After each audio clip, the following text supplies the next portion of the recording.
Guys, if today's story reaches your heart, then hit that subscribe button right now and press the bell icon, because what's coming next is on a whole different level. Smash that like button, let's hit 5OK likes today, or I might just start crying. And don't forget to drop your city in the comments. I want to see how far across the world this story travels.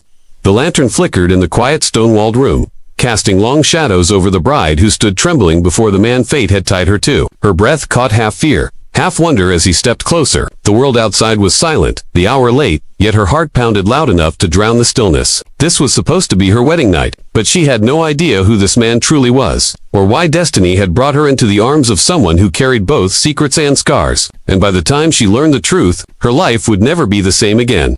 That was the moment her story truly began.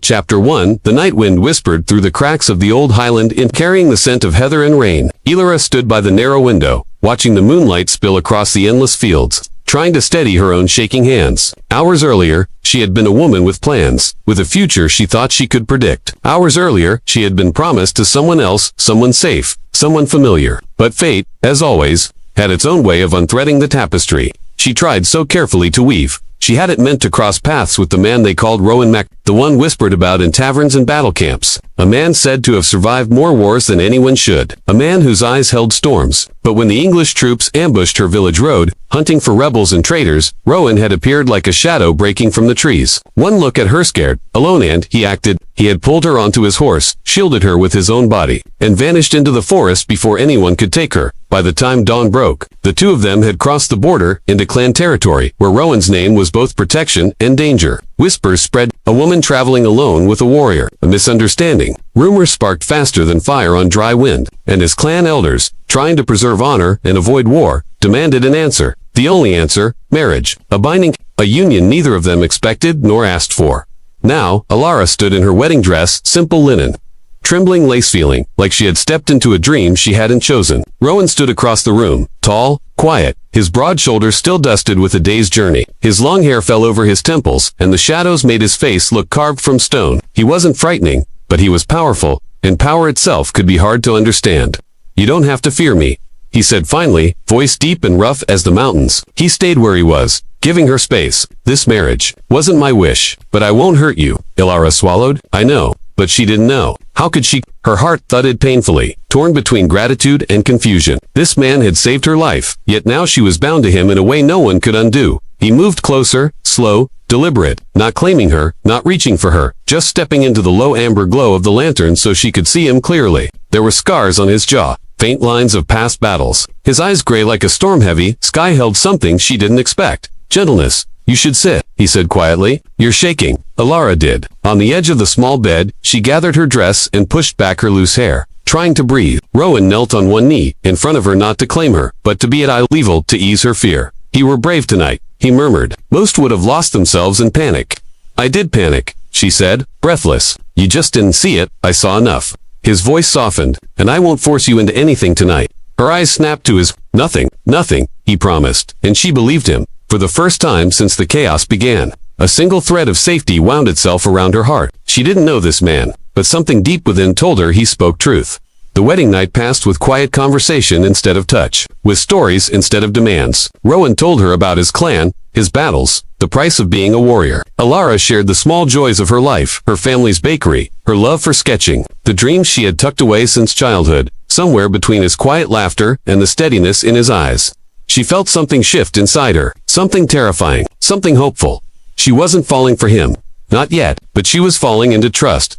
And that was the beginning of everything. Chapter 2. Morning broke with a soft golden light spilling over the hills. Alara woke to the distant sound of bagpipes echoing through the valley and the warmth of the sun against her face. Rohan was already awake, sitting near the window, sharpening his blade with slow, controlled movements. Not with violence, just routine, discipline. She watched him silently, studying the way the early light shaped his silhouette, tracing a quiet strength she hadn't noticed before. "You sleep lightly," he said without turning.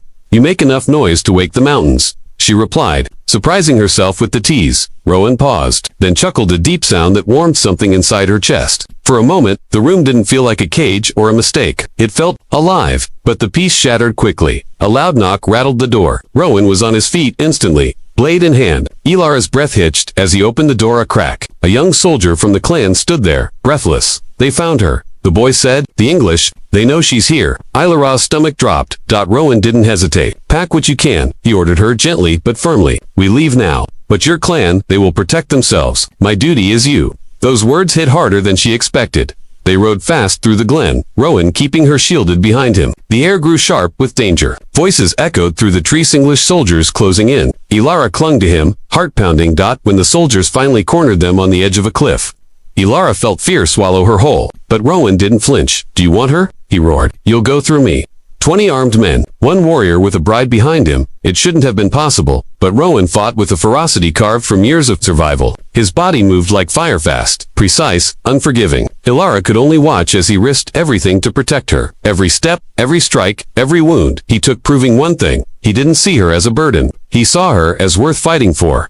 When the last soldier fled down the rocky path, Rowan stumbled, breath ragged, arm bleeding. Ilara rushed to him. You hurts it, please. He caught her shaking hands. Are you safe? Yes, she whispered. Because of you. The emotion in his eyes was raw. Real and vulnerable Nalada. He said quietly, I don't know what this marriage will become. I don't expect your love. I don't even expect forgiveness for dragging you into my world. But I swear you this, I will protect you. As long as I breathe. Her heart trembled not from fear, but from something deeper. She touched his cheek, gentle but certain. Rowan, I'm not afraid of you anymore. Something broke inside him, then something heavy, something long. His hand rose to her face, hesitant, as if touching her might shatter the moment. But she leaned into his palm. Their wedding night had been filled with distance. This moment was filled with choice. Two strangers forced together by fate. Two hearts meeting, not out of duty, but out of something beginning to bloom. They did not kiss, not yet, but they stood close enough to feel each other's breath, close enough to know something had changed forever, and that was the moment Ilara realized. Maybe destiny hadn't trapped her. Maybe it had rescued her.